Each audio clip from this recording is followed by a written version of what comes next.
It's 77 degrees in Richland Center at 12:08. For WRCO, I'm Joanne Krulotz.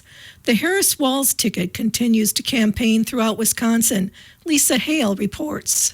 Minnesota Governor Tim Walz is in Manitowoc Monday at a union-supported factory, encouraging voters in northeast Wisconsin to vote early for Vice President Kamala Harris and Democrats throughout the ballot. This was Walz's first visit to Manitowoc and his seventh to Wisconsin as vice presidential candidate. She understands that manufacturing jobs are the ticket to the middle class, a ticket that doesn't require you go into debt with a college degree, and under her leadership, we're winning the race to make sure the future is made in America. Later in the day, he attended a private event in Waukesha. Republican vice presidential candidate J.D. Vance made stops in Wisconsin yesterday. Civic Media's Stuart Wattles caught up with him in Racine last night. For the second time in a week, the person seeking to be second in command spoke to supporters at Racine's Memorial Hall. There were similarities with Senator J.D. Vance Monday night doing the same as Governor Tim Walz, encouraging people to vote early. The differences were in the closing messages of the election. Vance reiterated a Trump plan to make housing affordable, to eliminate taxes on Social Security, and to deport those in the country illegally. Donald Trump and I want to be president of the whole United States of America. Even if you voted the wrong way or will vote the wrong way in 8 days, we're still going to fight for you and we're still going to fight for your interests. Walz spent part of his Monday in Waukesha getting to know Mayor Sean Riley, a former Republican that's endorsed the Harris-Walz ticket. With the Trump campaign in Racine, I'm Stuart J. Wattles, Civic Media News. The Harris-Walz campaign says former President Bill Clinton is slated to visit the Fox Valley in Milwaukee Thursday. Clinton's visit comes roughly a week after former President Barack Obama campaigned with vice presidential nominee Tim Walz in Madison. Clinton is expected to tout Harris's agenda while encouraging Wisconsinites to vote early for Dems across the ballot. This will be Clinton's first visit to Wisconsin during the campaign cycle. Senator Tammy Baldwin's statewide bus tour stopped in Wausau yesterday. Brittany Merlo reports. We're exactly 1 week away from Election Day, and with early voting already underway, Senator Tammy Baldwin was in Wausau yesterday on a statewide bus tour. I had a pre-existing health condition as a child and didn't have insurance for my entire youth. And I grew up believing that was wrong. And so to get the opportunity in public service to tell those powerful health insurance companies you can no longer discriminate based on a pre-existing condition or even an existing condition, like somebody struggling with cancer or with diabetes or with asthma. We get that done. We can do big things, but not if Eric Hovde becomes the next U.S. Senator. Baldwin noted different priorities between her and her Republican opponent. On taxes, Eric Hovde favors a $4 trillion tax giveaway to wealthy people like himself and big corporations. Meanwhile, I am fighting to bring down taxes for working people with the child tax credit, earned income tax credit, and the ability to put up a down payment for a first home. The Wausau stop was the 10th over the past 3 days during a 5-day bus tour for the Baldwin campaign. Voters in some Wisconsin school districts are facing big funding requests in their ballots. State Department of Public Instruction data indicates at least 121 districts putting referendum questions before voters, including some with more than one on the same ballot. That's the case in Madison Metropolitan Schools, requesting $100 million over 4 years for operations, and a second referendum asking for facilities bonds totaling $507 million over 23 years. More than a dozen Milwaukee area districts have referendums. In the Arrowhead district, voters are being asked for $261 million for facilities and $7.6 million for operations. Voters in the Cudahy district are being asked for $12.4 million for facilities and $10.4 million for operational expenses. And voters in Green Bay area public schools are being asked to approve a $183 million capital referendum to address safety and renovations. Locally, the Ithaca School District is asking voters to approve an operational referendum in the amount of $1.3 million each year for its duration of 4 years. As its name implies, revenue received via an operational referendum is used to meet the cost associated with operating the district, which may include attracting and retaining qualified teachers, Chromebooks for one-to-one instruction, access points to provide a reliable internet connection school-wide, additional safety operations, and a school bus with the intention of returning to a biannual purchase rotation to minimize repair costs. In addition, the Baraboo School District is seeking $85.7 million. The Iowa Grant District is seeking $1.2 million. The Lafarge School District is seeking $900,000. The Wisconsin Dells District is seeking $4.5 million. And the Reedsburg District has 2 referendum questions totaling $30 million. The Biden administration wants to require private health insurers to cover all approved forms of birth control, even over-the-counter options. Planned Parenthood of Wisconsin President Tanya Atkinson says it's a step in the right direction and makes sure people can have complete coverage when some birth control options don't work. The rule would make clear provisions in the Affordable Care Act that require contraception coverage by insurers. A number of plans have denied coverage of OTC medications, while others restrict access to just a few forms of birth control. It's unclear if the rule will be implemented by the time President Biden leaves office in January. Several key deadlines are approaching for eligible registered Wisconsin voters seeking to cast an absentee ballot before next week's general election. In-person absentee voting will be held through Sunday. Importantly, the times and locations of in-person absentee voting differs from municipality to municipality, so you will need to check with your municipal clerk as to opportunities to cast your absentee ballot. Some smaller jurisdictions choose to offer IPAV by appointment only. You may view IPAV availability by entering your voting address on the My Vote Wisconsin website. Meanwhile, Thursday is the last day to request an absentee ballot by mail, online, email, or fax for the November 5th general election. In practical terms, though, that results in an unrealistic time frame for you to complete the ballot and return it to your clerk by Election Day. A new federal rule that went into effect on Monday will protect passengers in their flights are canceled or significantly delayed. Previously, some airlines would give vouchers out to their passengers in the event of a canceled or heavily delayed flight, providing some manner of relief for the passengers, but limiting their options for booking new travel. Now, airlines will be required to provide a cash refund for passengers whose travel plans are heavily affected. The rule change comes just in time for the holiday season, the busiest travel time of the year. Wisconsin Congressman Derek Van Orden and a pair of his colleagues are requesting information on the Pure Prairie poultry bankruptcy that left farmers without feed or processing options. According to a press release, the group penned a letter to USDA Secretary Tom Vilsack seeking more information and criticizing the agency over what they say is a lack of oversight. In a statement, Congressman Van Orden said the USDA will answer for the loans and grants given to the company, and the company will answer for where that money went. If you need assistance with energy or heating bills, the Wisconsin Public Service Commission encourages you to act now before the disconnection moratorium kicks in. Bureau of Consumer Affairs Director Brad Rose says the moratorium prevents utilities from disconnecting essential services to residential customers from November 1st to April 15th. Rose says customers should contact their utility provider before November 1st to make a payment or arrange a payment plan. Rose says utilities are not required to reconnect service until payment arrangements have been made. More information is available on the Public Service Commission website, psc.wi.gov/pages/home.aspx. Free box loads of merchandise from Amazon or other companies right on your doorstep? What could be bad about getting the Santa treatment all year long? Plenty. Better Business Bureau warns consumers that this recent scam has a scary downside. You are not the one who hit the jackpot. A scammer is the real winner. This scam is called brushing, and it has recently been popping up nationwide. Suddenly, boxes of unordered merchandise from Amazon or other online sellers begin arriving. There is no return address, or sometimes it just appears to come from Amazon or another retailer, and the receiver has yet to learn who ordered the items.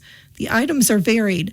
For example, in one case, a humidifier, a hand warmer, a flashlight, a Bluetooth speaker, and a computer vacuum cleaner arrived unordered.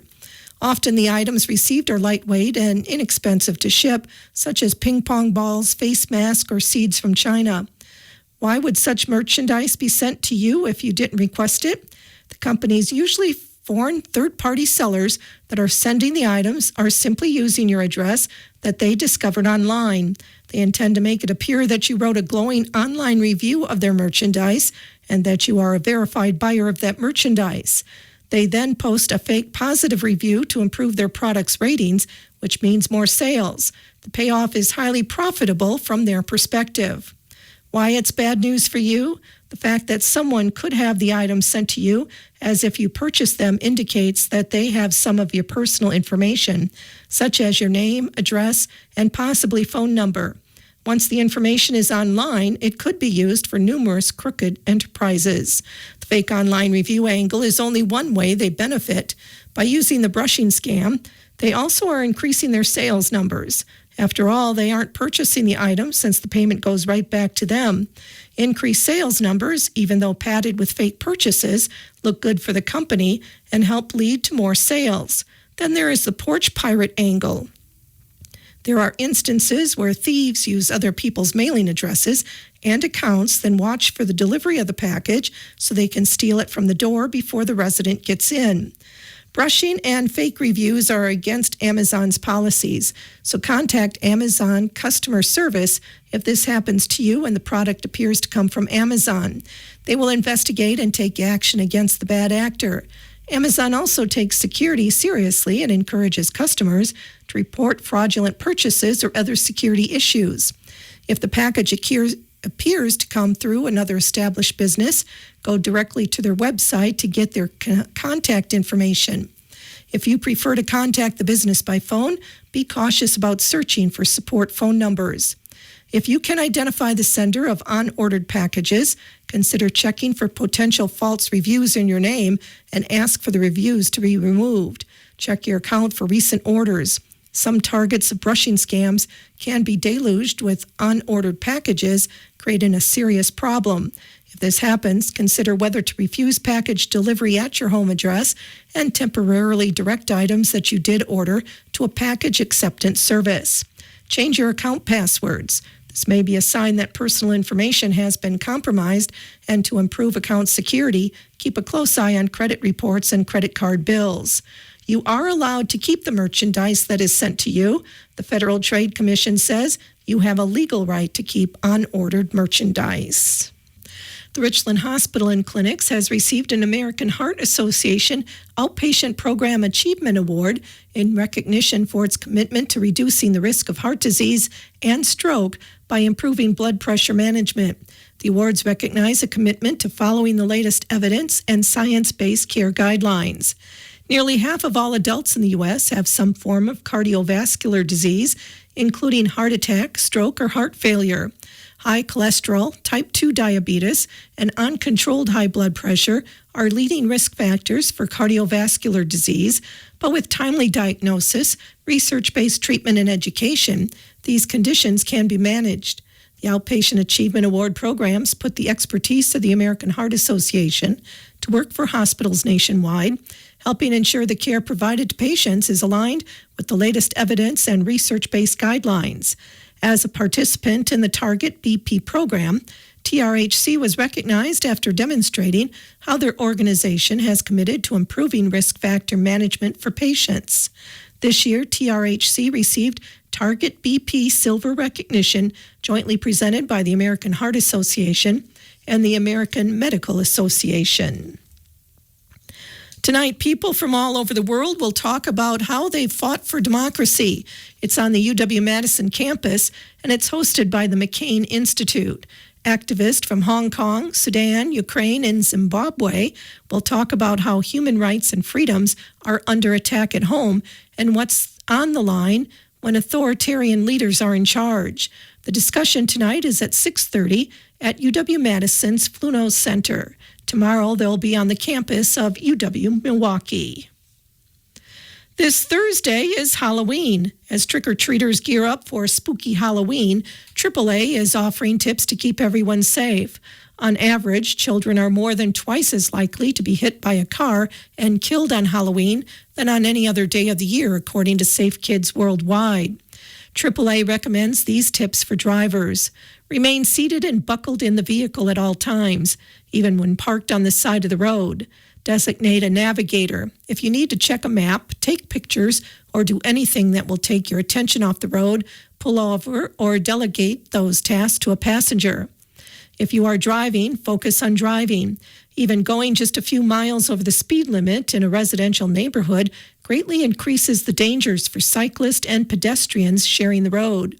Keep an eye out for trick-or-treaters. Younger pedestrians can be very unpredictable. Be on the lookout for children's shoes or costumes under vehicles to make sure they are not crossing the street between parked cars and neighborhoods. And drive sober. If your festivities do include impairing substances, be sure to arrange a sober ride home in advance. AAA also recommends safety tips for trick-or-treaters. Be visible. Light-colored clothing or costumes provide the best visibility to drivers. If unavailable, try adding reflective material or tape to costumes to increase visibility. Giving your child a glow stick or flashlight to carry also increases their chances of seen and being seen by drivers. Cross the street responsibly. Cross using traffic signals and crosswalks. Look both ways before crossing the street and keep an eye on the road while you are crossing. Remind your child to not cross the street mid-block or run out between parked cars in neighborhoods. Don't walk distracted or impaired. Avoid checking your phone while walking or supervising children. Stay on sidewalks. If no sidewalks are available, always walk facing traffic and stay as far to the left of the roadway as possible. And remove bulky costumes or winter coats before buckling your child into their car seat. Bulky or oversized clothing can make the car seat harness fit incorrectly, leaving room for movement in the seat, which can be very dangerous in the event of a crash. 'Tis the season of the attack of the Halloween beetle dressed in disguise as a ladybug. Meteorologist Brittany Merlo has more.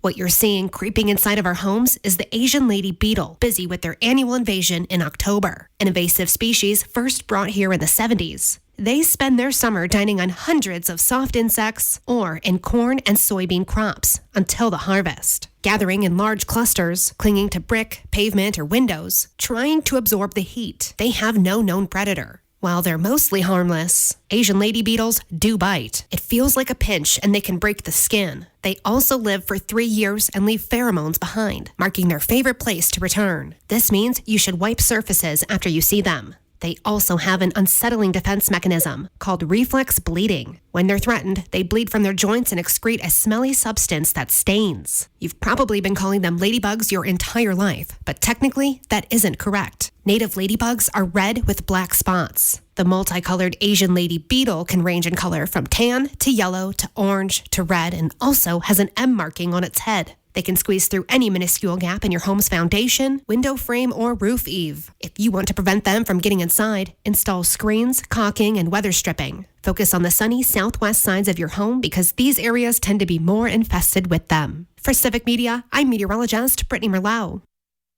Farmers, producers, and landowners are encouraged to plan ahead and sign up early for the United States Department of Agriculture's Natural Resources Conservation Services voluntary conservation programs. Nathan Fickert, NRCS Wisconsin State Conservationist, announced that farmers and landowners interested in the Environmental Quality Incentives Program or Regional Conservation Partnership Program need to apply by November 1st for funding in fiscal year 2025. To learn more, go to nrcs.usda.gov.wi. The Wisconsin Department of Transportation reminds drivers to be alert for deer on and along roadways to avoid potentially dangerous crashes. Deer crash numbers typically increase in October and November in Wisconsin as more deer move around during peak mating season. Deer are most active during the early morning and evening hours. Be sure to use your headlights as daylight transitions to dusk and deer become more difficult to see, especially as daylight saving time ends November 3rd. In 2023, there were more than 16,000 crashes involving deer in Wisconsin, killing 14 people and injuring 585 people. Staying alert is an important step to be safe this time of year. The top 10 Wisconsin counties for crashes involving deer in 2023 include number 2 Dane with 802 and Grant at number 9 with 490. Deer are unpredictable and may freeze or change directions. To avoid hitting a deer, drive at a safe speed, eliminate distractions, and make sure everyone is buckled up. Crash injuries are less severe or can be avoided when everyone wears a seatbelt. Scan the road ahead carefully. If one deer crosses, watch for more. If you see a deer, honk your horn or urge them to move away from the road. If you cannot avoid hitting a deer with your vehicle, brake firmly and stay in your lane. Avoid sudden swerving, which can result in a loss of control and a more serious crash. If you do end up hitting a deer, get your vehicle safely off the road if possible. If someone is hurt or the deer is in the active portion of the road, call 911. If no one is hurt and your vehicle and the deer are off the road, contact law enforcement. Stay buckled up inside your vehicle and wait for help. Getting out of your vehicle and walking along a road is always dangerous. Never attempt to move an injured deer. Motorcyclists are at a greater risk of injury in a crash involving deer. Of the approximately 16,000 deer crashes last year, 196 were motorcycle crashes, resulting in 11 fatalities and 53 serious injuries. This means there is about a 33% chance that a motorcycle deer crash will result in a fatality or serious injury, compared to less than 0.1% in auto or light truck deer crashes. If you cannot avoid hitting a deer with your motorcycle and there is enough space to swerve around it without leaving your lane, brake and adjust course as needed. Itchy, dry skin can get worse as temperatures start to dip and the air dries out. Civic Media's Melissa Kay reports. If your dry skin causes persistent discomfort and is a disruption to your daily life, you could be dealing with eczema. People with eczema tend to have more inflammation at the skin layer, so it presents with dry, itchy, scaly, rashy skin. Abigail Tao is an MD and dermatologist with Aspirus Health. She said people with eczema experience weakened skin barriers, making skin more susceptible. Fragrance, the yeast on the skin, the bacteria on the skin. The drier it is outside, so the colder, the more those skin cells are breaking apart, the more things are going to get inflamed. Dr. Tao said you should take lukewarm baths or showers, pat dry afterwards, and apply a good moisturizer. My favorite thing is actually just plain petroleum jelly, Vaseline. If that's too greasy, something that you're scooping out of a tub, a cream is better than a lotion out of a pump bottle or a squeezy bottle. She also said if you have to have eczema, now is a good time. It's actually a pretty exciting time to have eczema, though, because there's a lot more treatment options than there were a few years ago. Nothing beats good dry skincare and topical steroids, but it's best to talk with a dermatologist if your eczema symptoms persist or worsen. I'm Melissa Kay, Civic Media News.